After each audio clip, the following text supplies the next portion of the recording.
ഇസ്ലാമിനെക്കുറിച്ചും പ്രവാചകൻ മുഹമ്മദ് നബി സല്ലല്ലാഹു അലൈഹി വസല്ലമയെക്കുറിച്ചും സംസാരിക്കുമ്പോൾ ആ പ്രവാചകത്വത്തിൻ്റെ ഏറ്റവും പ്രധാനപ്പെട്ട തെളിവുകളിൽ പെട്ട ഒന്നായിട്ടാണ് നമ്മൾ പ്രവാചകൻ്റെ പ്രവചനങ്ങളുടെ പുലർച്ചയെക്കുറിച്ച് പറയാറുള്ളത്. പ്രത്യേകിച്ചും ലോകാവസാനം സംഭവിക്കുമെന്നുള്ളതാണ് മുസ്ലിങ്ങളുടെ വിശ്വാസം.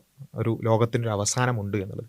ആ അവസാനത്തിന് മുൻപായിക്കൊണ്ട് സംഭവിക്കുമെന്ന് പറഞ്ഞുകൊണ്ട് ഹദീസുകളിൽ മുഹമ്മദ് നബി സല്ലല്ലാഹു അലൈഹി വസല്ലമയുടെ വാചകങ്ങളിൽ നമുക്ക് ഒരുപാട് കാര്യങ്ങൾ കാണാൻ സാധിക്കും. ഒരുപാട് പ്രവചനങ്ങൾ നമുക്ക് കാണാൻ സാധിക്കും. പലതും സംഭവിച്ചതും ഇനി സംഭവിക്കാനിരിക്കുന്നതും ഒക്കെ ആയിട്ടുള്ള ഒരുപാട് കാര്യങ്ങൾ നമ്മുടെ മുമ്പിൽ നേരിട്ട് കാണാൻ പറ്റുന്ന ഒരുപാട് കാര്യങ്ങളൊക്കെ നമുക്ക് കാണാൻ സാധിക്കും. അത്തരത്തിലുള്ള ഒരു സീരീസ് ആയിട്ട് തന്നെ അത്തരം വിഷയങ്ങൾ നമുക്ക് ഓരോ ഹദീസുകളായി എടുത്ത് എന്താണ് ഹദീസിൽ പറയുന്നത്, എന്താണ് ഇപ്പോൾ നമുക്ക് കാണാൻ പറ്റുന്ന റിയാലിറ്റി എന്നുള്ള ഒരു ചെക്കിംഗ് ആണ് നമ്മൾ പ്രധാനമായിട്ട് ഉദ്ദേശിക്കുന്നത്. അതിൽ ഇന്ന് ഈ ഒരു വീഡിയോയിൽ ഏകദേശം 3-4 ഹദീസുകളാണ് നമ്മൾ എടുക്കുന്നത്. ആ ഹദീസുകൾ ജസ്റ്റ് വായിക്കും. എന്താണ് മുഹമ്മദ് നബി സല്ലല്ലാഹു അലൈഹി വസല്ലം പറഞ്ഞത്, അതിൽ നമുക്ക് ഇന്ന് കാണാൻ പറ്റുന്ന റിയാലിറ്റി എന്താണ് എന്നുള്ളത് നമ്മൾ ജസ്റ്റ് ഒന്ന് പരിശോധിച്ച് നോക്കുക എന്നുള്ളതാണ്. ഇതിൽ ഒന്നാമതായി നമ്മൾ എടുക്കുന്നത് സ്വഹീഹുൽ ബുഖാരി 3176 ഹദീസാണ്.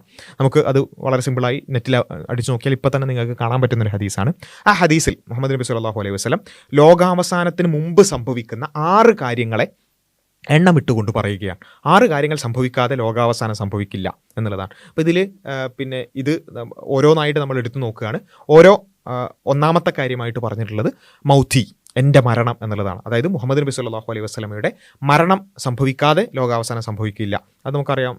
ഹിജ്റ വർഷം 11-ാം വർഷം റബിയുൽ അവൽ 12-നാണ് മുഹമ്മദ് നബി സല്ലല്ലാഹു അലൈഹി വസല്ലം ഈ ലോകത്തിൽ നിന്നും വിട പറയുന്നത്. എന്നുവെച്ചാൽ ക്രിസ്താബ്ദം പറയുകയാണെന്നുണ്ടെങ്കിൽ 632-ാം ജൂൺ 8-ാം തീയതിയാണ് നമ്മൾ മനസ്സിലാക്കുന്നിടത്തോളം. AD 632 ജൂൺ 8-ാം തീയതിയാണ് മുഹമ്മദ് നബി സല്ലല്ലാഹു അലൈഹി വസല്ലം മരണപ്പെടുന്നത്. അതൊരു ഒന്നാമത്തെ ഒരു സ്റ്റെപ്പ് എന്നുള്ള രൂപത്തിൽ. പിന്നെ നമുക്ക് കാണാൻ സാധിക്കും ഹുമ്മ. ഇതിനുശേഷം മുഹമ്മദ് നബി മരണപ്പെടുമെന്ന് ഒന്നാമത്തെ ഒരു കാര്യം പറഞ്ഞു. രണ്ടാമതായി അതിനുശേഷം ഫത്ഹു ബൈത്തുൽ മുഖദ്ദസ് എന്ന് വെച്ചാൽ ബൈത്തുൽ മുഖദ്ദസ് അല്ലെങ്കിൽ ഫലസ്തീൻ വിജയിക്കപ്പെടും, ഫലസ്തീൻ മുസ്ലിങ്ങളുടെ കയ്യിലാവും എന്നുള്ളതാണ് രണ്ടാമത്തെ കാര്യമായിട്ട് പറഞ്ഞിട്ടുള്ളത്. ഇത് നമുക്ക് പരിശോധിച്ച് നോക്കാം എന്താണ് ഇതുമായി ബന്ധപ്പെട്ടുകൊണ്ട് സംഭവിച്ചിട്ടുള്ളത്. പരിശോധിക്കാൻ ആഗ്രഹമുള്ളവരാണെന്നുണ്ടെങ്കിൽ just first Muslim conquest of Jerusalem എന്ന് പരിശോധിച്ച് നോക്കിയാൽ ഇത് വളരെ കൃത്യമായിക്കൊണ്ട് തന്നെ 636-ാം ക്രിസ്താബ്ദം 636-ൽ തന്നെ ഈ ഒരു കാര്യം നടന്നതായിട്ട് മഹാനായ ഉമർ റളിയല്ലാഹു അൻഹുവിൻ്റെ നേതൃത്വത്തിൽ, ഉമർ റളിയല്ലാഹു അൻഹു ഖലീഫയായിരുന്ന കാലഘട്ടത്തിലാണ് ജെറൂസലേം മുസ്ലിങ്ങളുടെ കീഴിലേക്ക് വരുന്നത്. അപ്പോൾ ആ ഒരു പ്രവചനവും അതേപോലെ തന്നെ പാലിക്കപ്പെട്ടു എന്നുള്ളതാണ്. ഒന്നാമത്തത് മുഹമ്മദ് നബിയുടെ മരണം സല്ലല്ലാഹു അലൈഹി വസല്ലം, രണ്ടാമത്തത് ജെറൂസലേം വിജയിക്കുക എന്നുള്ളതാണ്. അതും ഹിജ്റ വർഷം 636-ാം വർഷം തന്നെ അത് സംഭവിച്ചിട്ടുണ്ട്. അതിൻ്റെ ഡീറ്റെയിൽസ് ഒക്കെ നമുക്ക് അവൈലബിൾ ആണ്. പിന്നെ നമുക്ക് കാണാൻ സാധിക്കുന്നത് അടുത്തതായിട്ട് നമുക്ക് കാണാൻ സാധിക്കുന്നത് ആടുകളെ ബാധിക്കുന്ന ഹുവാസ് അല്ലെങ്കിൽ ഒരു ശ്വാസകോശ രോഗം പോലെ നിങ്ങളെ പിടികൂടുന്ന മരണങ്ങൾ അല്ലെങ്കിൽ മഹാമാരി വരും എന്നുള്ളതാണ്. അതായത് മുഹമ്മദിൻ്റെ മരണം, അതേപോലെ തന്നെ ജെറൂസലേം അല്ലെങ്കിൽ ഫലസ്തീൻ മുസ്ലിങ്ങളുടെ കീഴിലേക്ക് വരുന്നു. അതിൻ്റെ എന്ന് പറഞ്ഞുകൊണ്ട് പറയുകയാണ് ഒരു മഹാമാരി നിങ്ങളെ കാത്തിരിക്കുന്നു എന്നുള്ളത്. ജസ്റ്റ് ഇപ്പോൾ തന്നെ നിങ്ങൾക്ക് ഗൂഗിൾ ചെയ്യാം. പ്ലേഗ് ഓഫ് അംവാസ് എന്ന് സെർച്ച് ചെയ്താൽ, അതായത് മുസ്ലിങ്ങൾ ഈ ഫലസ്തീൻ പിടിച്ചടക്കി അതിനുശേഷം പിന്നീട് പ്രധാനമായിട്ടും ഈ അംവാസ് എന്ന് പറയുന്നത് ഫലസ്തീനിലെ ഒരു ഗ്രാമമാണ്, ഫലസ്തീനിലുള്ള ഒരു പ്രദേശമാണ്. ഈ ഫലസ്തീനിലെ ഈ പ്രദേശത്തിൻ്റെ പ്രത്യേകത എന്താ വെച്ചാൽ മുസ്ലിങ്ങളുടെ ഒരു മിലിറ്ററി കേന്ദ്രം എന്ന് പറയാൻ പറ്റുന്ന ഈ സ്ഥലത്തു നിന്നാണ് പിന്നീട് ഒരു പ്ലേഗ് പരക്കുന്നത്. അത് മൊത്തം എൻ്റയർ സിറിയ അല്ലെങ്കിൽ ആ ഭാഗത്തേക്കൊക്കെ വ്യാപിക്കുകയും ഏകദേശം 25,000-ഓളം ആളുകൾ മരണപ്പെടുന്ന, അതിൽ തന്നെ ഇവിടെ നിങ്ങൾ മനസ്സിലാക്കുക ഈ ഹദീസിൻ്റെ പദപ്രയോഗമടക്കം നിങ്ങളെ പിടികൂടുന്ന ഒരു അവസ്ഥ ഉണ്ടാകുന്നതാണ്. ഈ ഹദീസ് അല്ലെങ്കിൽ ഈ ഒരു കാര്യം മുഹമ്മദ് നബി സല്ലല്ലാഹു അലൈഹി വസല്ലം മുഹമ്മദ് നബിയുടെ മരണത്തിന് മുമ്പേ ആണല്ലോ ഇത് പറയുന്നത്. ആ സമയത്ത് മുഹമ്മദ് നബി പറയുമ്പോൾ സ്വഹാബികളായി ഉണ്ടായിരുന്ന ആളുകളടക്കം ഈ ഒരു പ്ലേഗ് ഓഫ് അംവാസ് എന്ന് പറഞ്ഞുകൊണ്ട് ആ ഒരു സമയത്ത് വൈഡ് സ്പ്രെഡായി ഉണ്ടായിട്ടുള്ള ഈ ഒരു പ്ലേഗ് ബാധിച്ചുകൊണ്ട് മരണപ്പെടുന്ന ഒരവസ്ഥ വരെ ഉണ്ടായിട്ടുണ്ട് എന്നുള്ളതാണ്. ഏറ്റവും പ്രധാനപ്പെട്ട സ്വഹാബിമാർ പോലും മരണപ്പെടുന്ന ഒരവസ്ഥ ഈ ഒരു പ്ലേഗുമായി ബന്ധപ്പെട്ടുണ്ട്. അപ്പം ഹദീസിൽ 3 കാര്യമാണ് പറഞ്ഞത്. മുഹമ്മദ് നബിയുടെ മരണം, ജെറൂസലേം കീഴടക്കൽ, അതേപോലെ തന്നെ അതിനുശേഷം അവിടെ പ്ലേഗ് പകരുക എന്നുള്ളത്. ഇത് അതേപോലെ തന്നെ നമുക്ക് ആ ഇയർ വൈസ് ആയിട്ട് തന്നെ നമുക്ക് കാണാൻ സാധിക്കുമെന്നുള്ളതാണ് യാഥാർത്ഥ്യം. അതിനുശേഷം പിന്നീടുള്ള കാര്യങ്ങൾ നമ്മൾ പരിശോധിച്ച് നോക്കുക. ഈ ഓരോ വാചകം കേൾക്കുമ്പോഴും ഇത് സംഭവിക്കുന്നുണ്ടോ ഇല്ലേ എന്നുള്ളത് നമ്മളൊന്ന് പരിശോധിച്ച് നോക്കിയാൽ മതി. അതിനുശേഷം നമുക്ക് കാണാണ് പിന്നീട് സമ്പത്ത് വർദ്ധിക്കുന്നത്. അതായത് ഒരാൾക്ക് 100 ദീനാർ നൽകിയാൽ പോലും അവൻ തൃപ്തനാവാത്തൊരവസ്ഥ, അങ്ങനെ ദേഷ്യപ്പെടുന്ന ഒരവസ്ഥ എന്ന് വെച്ചാൽ സമ്പത്തിൻ്റെ വർധനവ് എന്ന് പറയുന്നത് അന്ത്യനാളോട് അടുക്കുമ്പോൾ അത് കൂടുതലായി ഉണ്ടാകും എന്നുള്ളത് നമ്മൾ കാണുക. അത് ഇന്ന് നമ്മൾ അനുഭവിച്ചു കൊണ്ടിരിക്കുന്ന ഒരു കാര്യമാണ്. ആ ഒരു പണപ്പെരുപ്പം അല്ലെങ്കിൽ ആ ഒരു സമ്പത്ത് കൂടുതലായിട്ടും വർദ്ധിക്കുക എന്നുള്ളതും അത് നമുക്ക് കൂടുതൽ അളവ് കിട്ടിയാൽ പോലും നമുക്ക് മതിയാവാതെ വരുന്നൊരവസ്ഥ, ഈവൻ ദാനധർമ്മങ്ങൾ സ്വീകരിക്കാൻ പോലും വിമുഖത ഉണ്ടാകുന്ന അവസ്ഥയിൽ അത്രയും ചെറുതായി അതിനെ കാണുന്ന അവസ്ഥയൊക്കെ ഉണ്ടോ ഇല്ലേ എന്നുള്ളത് നമ്മളൊന്ന് പരിശോധിച്ച് നോക്കുക. മുഹമ്മദ് നബി സല്ലല്ലാഹു അലൈഹി വസല്ലം പ്രവചനമാണ്, ഏത് രൂപത്തിലാണ് നമുക്കതിനെ റിലേറ്റ് ചെയ്യാൻ പറ്റുന്നത് നമ്മൾ ആലോചിക്കുക. പിന്നെ അടുത്തതായി നമുക്ക് കാണുന്നത് ഹുമ്മ ഫിത്നത്തുൻ, ഒരു ഫിത്ന ഉണ്ടാവും. അറബികളുടെ എല്ലാ വീടുകളിലും പ്രവേശിക്കുന്ന ഒരു പരീക്ഷണം, ഒരു ഫിത്നയുണ്ടാകും എന്നുള്ളതാണ്. ഈ ഫിത്നയുമായി ബന്ധപ്പെട്ടുകൊണ്ട് നമ്മൾ മനസ്സിലാക്കേണ്ടത് എന്താണ് ഫിത്ന എന്നതടക്കം മറ്റ് ഹദീസുകളിൽ കുറച്ചുകൂടി വിശദമായി നമുക്ക് കാണാൻ സാധിക്കും. സുനൻ അബൂ ദാവൂദ് 4259 ഹദീസിൽ നമുക്ക് കാണാൻ സാധിക്കും. അന്ത്യനാളിന് മുമ്പായി ഇരുളടഞ്ഞ രാത്രിയുടെ ഭാഗങ്ങൾ പോലെയുള്ള കടുത്ത കുഴപ്പങ്ങൾ, എന്ന് വെച്ചാൽ ഇരുട്ട് നിറഞ്ഞ കടുത്ത കുഴപ്പങ്ങൾ, ഫിത്നകൾ വരാനിരിക്കുന്നു. എന്താണ് ആ ഫിത്ന? അന്ന് ഒരാൾ പ്രഭാതത്തിൽ സത്യവിശ്വാസിയായിരിക്കും, എന്നാൽ വൈകുന്നേരമാകുമ്പോഴേക്ക് അവിശ്വാസിയായി മാറും. വൈകുന്നേരം വിശ്വാസിയായിരുന്നവൻ പ്രഭാതമാകുമ്പോഴേക്ക് അവിശ്വാസിയായി മാറും. അത്തരത്തിൽ എന്ന് വെച്ചാൽ രാവിലെ വിശ്വാസിയായിരുന്നവൻ രാത്രിയാകുമ്പോഴേക്ക് അവിശ്വാസിയാകുന്ന രൂപത്തിൽ അത്രമേൽ കഠിനമായ ഫിത്നകൾ വ്യാപിക്കുന്ന ഒരു കാലഘട്ടം വരും എന്നുള്ളതാണ് നമുക്ക് കാണാൻ സാധിക്കുന്നത്. അതിൻ്റെ തുടർച്ചയായിട്ട് ആ കാലഘട്ടത്തിൽ ആ ഫിത്നകളിൽ നിന്നും പരമാവധി അകന്നു നിൽക്കുകയാണ് നിങ്ങൾ വേണ്ടത്. അങ്ങനെ ഒരു ഫിത്ന ഉണ്ടായാൽ നിങ്ങളുടെ വില്ലുകൾ ഒടിക്കുകയും ഞാണുകൾ മുറിച്ച് കളയുകയും നിങ്ങളുടെ വാളുകൾ കല്ലിലിട്ട് അടിച്ച് തകർക്കുകയും ചെയ്യുക. പിന്നെ ആരെങ്കിലും നിങ്ങളുടെ വീടുകളിൽ അതിക്രമിച്ചു കയറിയാൽ ആദമിൻ്റെ 2 പുത്രന്മാരിൽ ഉത്തമനായവനെ പോലെ, എന്ന് വെച്ചാൽ ഹാബീലിനെ പോലെ നിങ്ങൾ ആയിക്കൊള്ളുക. എന്ന് വെച്ചാൽ അത്തരം ഫിത്നകളിൽ അത്തരം കുഴപ്പങ്ങൾ വ്യാപിക്കുന്ന ഒരു അവസ്ഥയുണ്ടാകുമെന്നും ആ വ്യാപിക്കുന്ന ആ കുഴപ്പങ്ങളുടെ വ്യാപ്തി എന്ന് പറഞ്ഞാൽ ഒരാൾ രാവിലെ വിശ്വാസിയാവൻ രാത്രിയാകുമ്പോഴേക്ക് അവിശ്വാസിയാകുന്ന രൂപത്തിലുള്ള അത്രയും കഠിനമായ പരീക്ഷണങ്ങളും കുഴപ്പങ്ങളും ആയിരിക്കും ഉണ്ടാവുക എന്നുള്ളതും, അങ്ങനെ കുഴപ്പങ്ങൾ ഉണ്ടാകുമ്പോൾ അതിൽ നിന്നും പരമാവധി വിട്ടു നിൽക്കുകയാണ് വേണ്ടത് എന്നുള്ളതും ഇതിൻ്റെ തുടർച്ചയായിട്ട് നമുക്ക് മറ്റ് ഹദീസുകളിൽ ഇതിൻ്റെ വിശദീകരണങ്ങളിൽ നമുക്ക് കാണാൻ സാധിക്കും. ഇത് സംഭവിച്ചിട്ടുണ്ടോ ഇല്ലേ എന്നുള്ളത് നമ്മൾ പരിശോധിച്ച് നോക്കുക. അടുത്തതായി ഹുമ്മ, അതിനുശേഷം നമുക്ക് കാണാൻ പറ്റും പിന്നീട് നിങ്ങളും ബനു അസ്ഫറുകളും, അല്ലെങ്കിൽ അത് റോമാക്കാർ അല്ലെങ്കിൽ പാശ്ചാത്യർ എന്നൊക്കെ നമുക്ക് വേണമെങ്കിൽ പറയാം, അവരുമായിട്ട് നിങ്ങളൊരു സന്ധി ഉണ്ടാക്കും.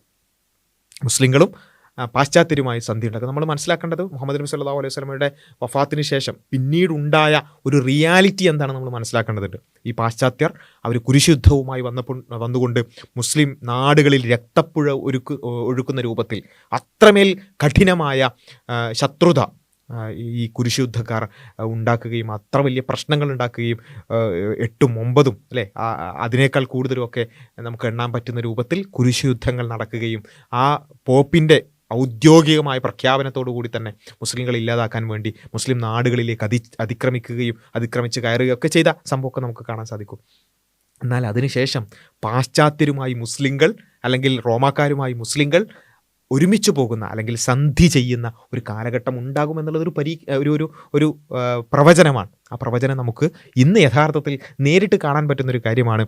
എന്നാൽ പിന്നീട് എന്താണ് സംഭവിക്കുക? ഇത് ഇനി വരാനിരിക്കുന്ന കാര്യമാണ്. പിന്നീട് ആ കരാർ ലംഘിക്കുകയും 80 കൊടികൾക്ക് കീഴിലായി അവർ നിങ്ങൾക്കെതിരെ വരികയും ചെയ്യും. എന്നുവെച്ചാൽ മുസ്ലിങ്ങളും പാശ്ചാത്യരും വലിയ കുഴപ്പമില്ലാതെ സന്ധി ചെയ്ത് ജീവിക്കുന്ന ഒരു കാലഘട്ടം ഉണ്ടാവും. അതിനുശേഷം പാശ്ചാത്യർ ആ സന്ധി ലംഘിക്കുകയും 80 കൊടികൾക്ക്, അതൊരു പക്ഷേ 80 രാജ്യങ്ങളായിരിക്കാം, എങ്ങനെയാണെന്ന് അറിയില്ല. അപ്പോൾ എനിവേ ആ 80 കൊടികൾക്ക് കീഴിലായി അവർ നിങ്ങൾക്കെതിരെ വരികയും ഓരോ കൊടിക്ക് കീഴിലും 12,000 സൈനികരുണ്ടായിരിക്കുകയും ചെയ്യുന്നത്. അത്രയും വലിയൊരു സൈന്യവുമായി മുസ്ലിങ്ങൾക്കെതിരെ പാശ്ചാത്യർ വരുന്ന ഒരു സാഹചര്യം ഉണ്ടാകും എന്നുള്ളത് നമുക്ക് ഈ ഒരു ഹദീസിൽ നമുക്ക് കാണാൻ സാധിക്കും. ഈ ഹദീസ് മാത്രമല്ല, ഇതുമായിട്ട് റിലേറ്റ് ചെയ്ത് മറ്റ് ഒരുപാട് ഹദീസുകളുണ്ട്, അതിലേക്ക് കൂടുതലായിട്ട് പോകുന്നില്ല.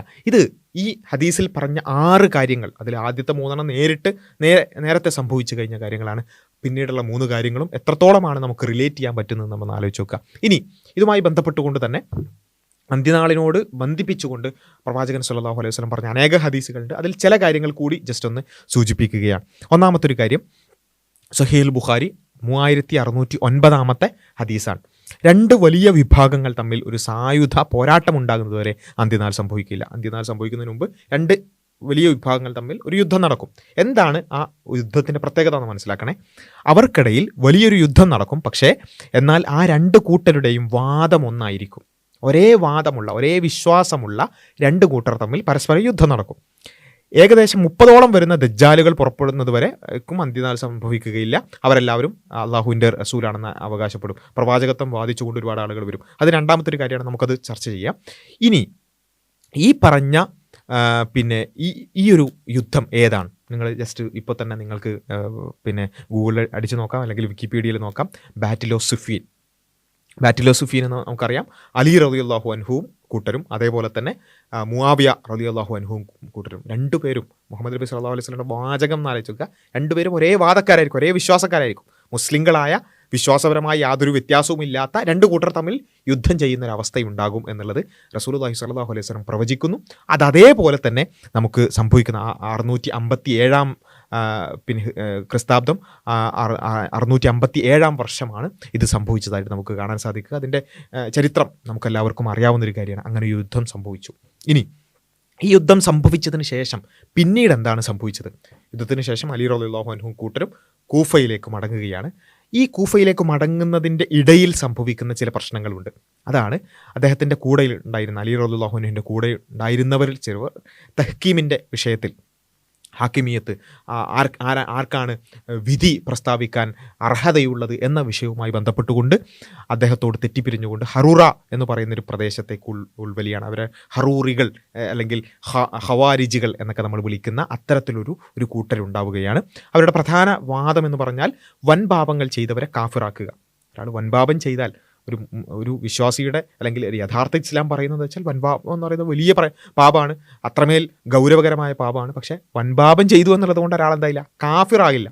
പക്ഷേ വൻപാപം ചെയ്താൽ അവർ കാഫിറാണ് എന്നൊരു വാദവും അതിൻ്റെ തുടർച്ചയായിട്ട് അലി റളിയല്ലാഹു അൻഹുവും മുആവിയ റളിയല്ലാഹു അൻഹു അടക്കം കാഫിറാണ്, അല്ലെങ്കിൽ സ്വഹാബത്ത് ഒരുപാട് ആളുകൾ കാഫിറുകളാണ് എന്ന് വാദിക്കുന്ന അവസ്ഥയിലേക്ക്. എന്ന് വെച്ചാൽ തെറ്റുകൾ ചെയ്യാൻ പാടില്ല ഇസ്ലാമിൽ, പക്ഷേ ഒരാൾക്ക് തെറ്റ് സംഭവിച്ചാൽ അത് വൻപാപമാണെങ്കിലും ആ തെറ്റ് സംഭവിച്ചു എന്നുള്ളതിൻ്റെ പേരിൽ അയാൾ കാഫിറാകില്ല, അയാൾ അവിശ്വാസിയാകില്ല. ഇതാണ് ഇസ്ലാമിൻ്റെ അടിസ്ഥാനം എന്ന് പറയുന്നത്. പക്ഷേ അതിനെ കുറച്ചുകൂടി തീവ്രമായി എടുത്തുകൊണ്ട് ഒരാൾ വൻപാപം ചെയ്താൽ അപ്പം തന്നെ അവൻ കാഫിറാണ് എന്ന് പറയുന്ന തക്ഫീറിൻ്റെ അത്തരത്തിലുള്ള തീവ്ര ചിന്താഗതികളിലേക്ക് പോകുന്ന ആളുകൾ ഉണ്ടാകുന്നു. ഇത് ചരിത്രമാണ്. ഇനി നമ്മൾ അടുത്ത ഹദീസിലേക്ക് പോകാം. അടുത്ത ഹദീസിൽ നമുക്ക് കാണാൻ സാധിക്കുന്നത് അന്ത്യകാലത്ത് സ്വഹീഹുൽ ബുഖാരി 3611 ഹദീസാണ്. അന്ത്യകാലത്ത് ഒരു വിഭാഗം ആളുകൾ പുറത്തു വരും. അവർ പ്രായം കുറഞ്ഞവരും വിവേകമില്ലാത്ത ബുദ്ധിശൂന്യരുമായിരിക്കും. സദൃശ്യമായ സംസാരങ്ങളിൽ ഏറ്റവും ഉത്തമമായത് അവർ പറയുമെങ്കിലും, എന്നുവെച്ചാൽ അവർ ഖുർആൻ പറയുമെങ്കിലും അവരുടെ വിശ്വാസം അവരുടെ തൊണ്ടക്കുഴികൾക്ക് അപ്പുറത്തേക്ക് കടക്കുകയില്ല. എന്നുവെച്ചാൽ അവർ ഖുർആനൊക്കെ ആയിരിക്കും പറയുന്നുണ്ടാവുക, അവരെ കാണാനൊക്കെ അടിപൊളിയായിരിക്കും, അവർ യുവാക്കളായിട്ടുള്ള അത്തരത്തിലുള്ള പ്രായം കുറഞ്ഞ ആളുകളായിരിക്കും, വിവേകമില്ലാത്ത ബുദ്ധിശൂന്യരായ ആളുകളായിരിക്കും. പക്ഷെ അവരുടെ വിശ്വാസം അവർ ജസ്റ്റ് ഇങ്ങനെ പറയാന്നുള്ളതിനപ്പുറത്തേക്ക് അവരുടെ തൊണ്ടക്കുഴിയിലേക്ക് താഴോട്ട് ഇറങ്ങിയിട്ടുണ്ടാവില്ല എന്നുള്ളതാണ് സിമ്പിളായിട്ട് പറയുകയാണെന്നുണ്ടെങ്കിൽ. അമ്പ് അതിൻ്റെ ലക്ഷ്യസ്ഥാനത്ത് നിന്ന് തുളച്ച് പുറത്തു പോകുന്നത് പോലെ അവർ ദീനിൽ നിന്ന്, ഇസ്ലാമിൽ നിന്നും പുറത്തു പോകും.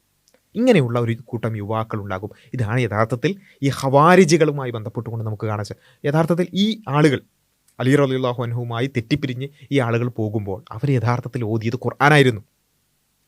ഫമല്ലയക്കും ബിമാ അൻസലല്ലാഹ്, അല്ലേ, അല്ലാഹു അല്ലാത്ത ആളുകൾ വെച്ചിട്ട്, അല്ലെങ്കിൽ അള്ളാഹുവിൻ്റെ വചനങ്ങളല്ലാതെ വെച്ചിട്ട് ആരാണ് വിധി പ്രസ്താവിക്കുന്നത് എന്ന ആയത്തടക്കം ഉദ്ധരിച്ചുകൊണ്ടാണ് എന്ത് ചെയ്യുന്നത്, അവർ പിന്നെ രംഗത്ത് വരുന്നത്. അവിടെ അലി റളിയല്ലാഹു അൻഹു പറഞ്ഞൊരു കാര്യം കൂടിയുണ്ട്, കലിമത്തു ഹക്കിൻ എന്ന് വെച്ചാൽ അവർ പറഞ്ഞ ആ കലിമത്ത്, ആ വാചകം എന്ന് പറയുന്നത്, ആ ഖുർആൻ എന്ന് പറയുന്നത് അത് ശരിയാണ്.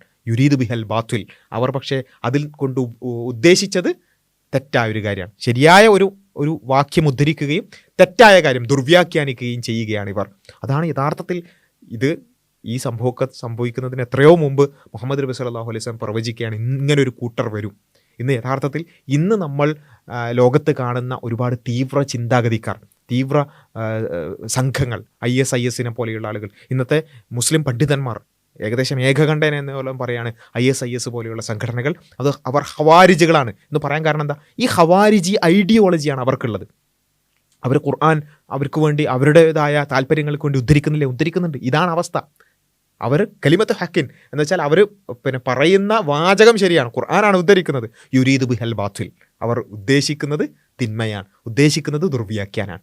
ഇങ്ങനെയുള്ള ആളുകൾ ഉണ്ടാകും, ബുദ്ധിശൂന്യരായ, വിവേകശൂന്യരായ, എന്നാൽ ഖുർആൻ ഉദ്ധരിക്കുന്ന, എന്നാൽ വിശ്വാസം തൊണ്ടക്കടിയിലേക്ക് ഇറങ്ങാത്തവരായ ഒരു കൂട്ടരുണ്ടാകുമെന്നുള്ളത് മുഹമ്മദ് നബി സല്ലല്ലാഹു അലൈഹി വസല്ലം പ്രവചനാണ്. അത് അലി റളിയല്ലാഹുവിൻ്റെ കാലഘട്ടത്തിൽ തന്നെ ഇന്നും നമുക്ക് കാണാൻ പറ്റുന്ന രൂപത്തിൽ അത്തരത്തിലുള്ള വിവേകശൂന്യർ, മുസ്ലിങ്ങളെ അടക്കം പ്രയാസത്തിലാക്കുന്ന രൂപത്തിൽ അത്തരക്കാരായ ആളുകൾ, അത്തരം തീവ്ര ചിന്താഗതിക്കാരുണ്ടാകുന്നു എന്നുള്ളത് ഒരു യാഥാർത്ഥ്യമായി നമ്മൾ കാണുകയാണ്. ആ പ്രവചനവും നമുക്ക് നേരിട്ട് പുലർന്നതായിട്ട് നമുക്ക് കാണുകയാണ്. ഇതിങ്ങനെയുള്ള ഒരുപാട് കാര്യങ്ങൾ, അതിൻ്റെ ബാക്കി ഭാഗങ്ങൾ നമുക്ക് അടുത്ത ഭാഗങ്ങളിൽ വിശദീകരിക്കാം. നേരത്തെ ഉദ്ധരിച്ച സ്വഹീഹുൽ ബുഖാരി 3609 ഹദീസിൻ്റെ രണ്ടാമത്തെ ഭാഗം കൂടി നമ്മളൊന്ന് പരിശോധിച്ച് നോക്കണം. ഇങ്ങനെ റസൂലുള്ളാഹി സ്വല്ലല്ലാഹു അലൈഹി വസല്ലം പറയാണ്, എൻ്റെ മരണത്തിന് ശേഷം ലോകാവസാനത്തിന് മുമ്പ് ഏകദേശം 30ഓളം വരുന്ന ദജ്ജാലുകൾ, വ്യാജന്മാർ പുറപ്പെടുന്നത് വരേക്കും അന്ത്യനാൾ സംഭവിക്കുകയില്ല. അവരെല്ലാവരും അള്ളാഹുവിൻ്റെ റസൂലാണെന്ന് അവകാശപ്പെടുന്നവരായിരിക്കും. നബിയാണെന്ന് വാദിച്ചുകൊണ്ട്, പ്രവാചകത്വം വാദിച്ചുകൊണ്ട് മുഹമ്മദ് നബി സല്ലല്ലാഹു അലൈഹി വസല്ലം എന്ന അന്ത്യപ്രവാചകന് ശേഷം 30ഓളം ആളുകൾ സമൂഹത്തിൽ ഉണ്ടാകും എന്നുള്ളത് റസൂലിൻ്റെ പ്രവചനമാണ്. അത് പാലിക്കപ്പെടുക തന്നെ ചെയ്യും. അതാണ് യഥാർത്ഥത്തിൽ നമ്മൾ കണ്ടുകൊണ്ടിരിക്കുന്നത്. അതിൽ ഈ ഒരുപാട് ആളുകൾ ചരിത്രത്തിൽ നമുക്ക് എണ്ണിയാൽ ഒരുപാട് ആളുകൾ നമുക്ക് കാണാൻ സാധിക്കും. എല്ലാവരെയും എണ്ണി പറയുന്നില്ല. മുസൈലിമത്തുൽ കദ്ദാബ് എല്ലാവർക്കും അറിയാവുന്നൊരു കാര്യമാണ്. യമാമ യുദ്ധത്തിൽ വധിക്കപ്പെടുകയുണ്ടായിട്ടുള്ള മുസൈലിമത്തുൽ കദ്ദാബ് പ്രവാചകത്വം വാദിച്ചു വന്നാണ്. അസൂദ് അൽ അനസി യമനിൽ ആണ് ഇയാൾ രംഗത്ത് വന്നിട്ടുള്ളത്. അതേപോലെ തന്നെ മുഖത്താർ അത്തഖഫി നബി കുടുംബത്തോട് സ്നേഹം പ്രകടിപ്പിച്ചുകൊണ്ട് ഹുസൈൻ റളിയല്ലാഹു അൻഹുവിൻ്റെ രക്തത്തിന് പകരം ചോദിച്ചുകൊണ്ട് രംഗപ്രവേശനം ചെയ്യുകയും പിന്നീട് കൂഫയുടെ തലപ്പത്തിരുന്നു കൊണ്ട് പിന്നീട് നബിയാണെന്ന് വാദിക്കുകയും ജിബ്രീൽ വഹിയുമായി എൻ്റെ അടുത്തേക്ക് വരികയും ചെയ്യുന്നു എന്ന് പറഞ്ഞ ആളാണ് മുഖത്താർ. അതുപോലെ തന്നെ അൽ ഹാരിസുൽ ഖദ്ദാബ് അമവി ഖലീഫ അബ്ദുൽ മലിക്കിൻ്റെ ഖിലാഫത്തിലാണ് ഇയാൾ പുറപ്പെടുണ്ടായത്, പിന്നീട് വധിക്കപ്പെടുകയുണ്ടായ ആൾ. ഇങ്ങനെയുള്ള ഒരുപാട് ആളുകളെ നമുക്ക് ചരിത്രത്തിലുടനീളം കാണാൻ സാധിക്കും. ഏറ്റവും അവസാനം പുതിയ കാലഘട്ടത്തിലേക്കൊക്കെ വരികയാണെന്നുണ്ടെങ്കിൽ ഇറാൻ ഭാഗത്തുണ്ട് ടെഹ്റാനിലുള്ള ഒരു പ്രഭു കുടുംബത്തിൽ ജനിച്ചിട്ടുള്ള മിർസ ഹുസൈൻ അലി നൂരി ബഹാഉല്ല എന്ന് വിളിക്കപ്പെടുന്ന, അല്ലെങ്കിൽ അത്തരത്തിലുള്ള ബഹാഉ റിലീജിയൻ എന്നൊക്കെ നമ്മളിപ്പം വിളിക്കുന്ന അത്തരത്തിലുള്ള ആ ഒരു കൂട്ടത്തിൻ്റെ സ്ഥാപകനായിട്ടുള്ള 1817 ജനിച്ചിട്ടുള്ള മിർസ ഹുസൈൻ അലി നൂരി ബഹാഉല്ല എന്നറിയപ്പെടുന്ന ആൾ, ഇദ്ദേഹവും പ്രവാചകനാണെന്ന് വാദിക്കുകയും ആ രൂപത്തിൽ ഒരു കമ്മ്യൂണിറ്റിയെ കെട്ടിപ്പടുക്കുകയും ചെയ്തു. അതേപോലെ തന്നെ ഇന്ത്യയിൽ മിർസ ഗുലാം അഹമ്മദ് ഖാദിയാനി പിന്നെ രംഗപ്രവേശനം ചെയ്തു. 1835 ഇദ്ദേഹം ജനിച്ചിട്ടുള്ള പഞ്ചാബിലെ ഖാദിയാൻ എന്ന പ്രദേശത്ത്. ഇദ്ദേഹം ആദ്യം ഇസ്ലാമിൻ്റെ സംരക്ഷണമാണ്, ഒരു മുജദ്ദിദാണ് എന്ന് വാദിച്ചുകൊണ്ടാണ് രംഗത്ത് വന്നിട്ടുള്ളത്. പരിഷ്കർത്താവാണ് എന്ന് വാദിച്ചുകൊണ്ട് രംഗത്ത് വന്നു. പിന്നീട് ഞാൻ വാഗ്ദാനം ചെയ്യപ്പെട്ട മസീഹാണ്, ഈസാ നബിയാണ്, അല്ലെങ്കിൽ മുസ്ലിങ്ങൾ വിശ്വസിക്കുന്ന മസീഹ് ഈസാ നബി, അദ്ദേഹം മസീഹാണെന്ന് വാദിച്ചു. പിന്നീട് മസീഹാണെന്നും മഹദിയാണെന്നും വാദിച്ചു. അതിനുശേഷം അവസാനം ഞാനൊരു പ്രവാചകനാണെന്ന് വാദിക്കുന്ന അവസ്ഥ ഉണ്ട്. ഇങ്ങനെയുള്ള ഒരുപാട് ആളുകൾ, ഇത് ലിസ്റ്റ് അപൂർണ്ണമാണ്, എല്ലാവരുടെയും പേരുകൾ വായിക്കുന്നില്ല. അപ്പോൾ റസൂലുള്ളാഹി സ്വല്ലല്ലാഹു അലൈഹി വസല്ലമയുടെ പ്രവചനം 30ഓളം ആളുകൾ അങ്ങനെ പ്രവാചകത്വം വാദിച്ചുകൊണ്ട് രംഗത്ത് വരും എന്ന് റസൂൽ പ്രവചിച്ചിട്ടുണ്ടെങ്കിൽ അതൊരു യാഥാർത്ഥ്യമാവുക തന്നെ ചെയ്യും. ഒന്ന് ആലോചിച്ച് നോക്കുക, റസൂൽ അങ്ങനെ പ്രവചിച്ചു, ഇത്രയും കാലമായിട്ട് നമ്മൾ ഒരാളെ പോലും കാണുന്നില്ല എന്നുണ്ടെങ്കിൽ അത് പാലിക്കപ്പെടുന്നില്ല എന്നുള്ളൊരു സംശയം നമുക്കുണ്ട്. പക്ഷേ കൃത്യമായിക്കൊണ്ട് റസൂൽ എന്ത് പ്രവചിച്ചോ അത് അതേപടി സംഭവിക്കുന്നു. അത് ഈ പറഞ്ഞ യുദ്ധങ്ങളുടെയും അതുപോലെ തന്നെ ജിയോ പൊളിറ്റിക്കൽ ഈവൻസിൻ്റെയും രോഗങ്ങളുടെയും ഒക്കെ കാര്യം എന്നതുപോലെ പ്രവാചകത്വം വാദിച്ചു വരുന്ന ആളുകളുടെ വിഷയത്തിലടക്കം നമുക്കത് വളരെ വ്യക്തമായി നമ്മുടെ കൺമുന്നിൽ കണ്ടുകൊണ്ടിരിക്കുന്ന യാഥാർത്ഥ്യങ്ങളാണ്. അപ്പോൾ ഏതാനും ചില പ്രവചനങ്ങൾ മാത്രമാണ് ഈ ഒരു വീഡിയോയിൽ നമ്മൾ ഡിസ്കസ് ചെയ്തിട്ടുള്ളത്. ഇതുപോലെ ഒരുപാട് ഇത്തരം വിഷയങ്ങൾ റസൂലുള്ളാഹി സ്വല്ലല്ലാഹു അലൈഹി വസല്ലമയുടെ പ്രവചനങ്ങൾ നമുക്ക് കാണാൻ സാധിക്കും. അത് നമുക്ക് അടുത്ത വീഡിയോകളിൽ ഡിസ്കസ് ചെയ്യാം ഇൻഷാ അല്ലാഹ്. അസ്സലാമു അലൈക്കും വറഹ്മത്തുള്ളാഹി.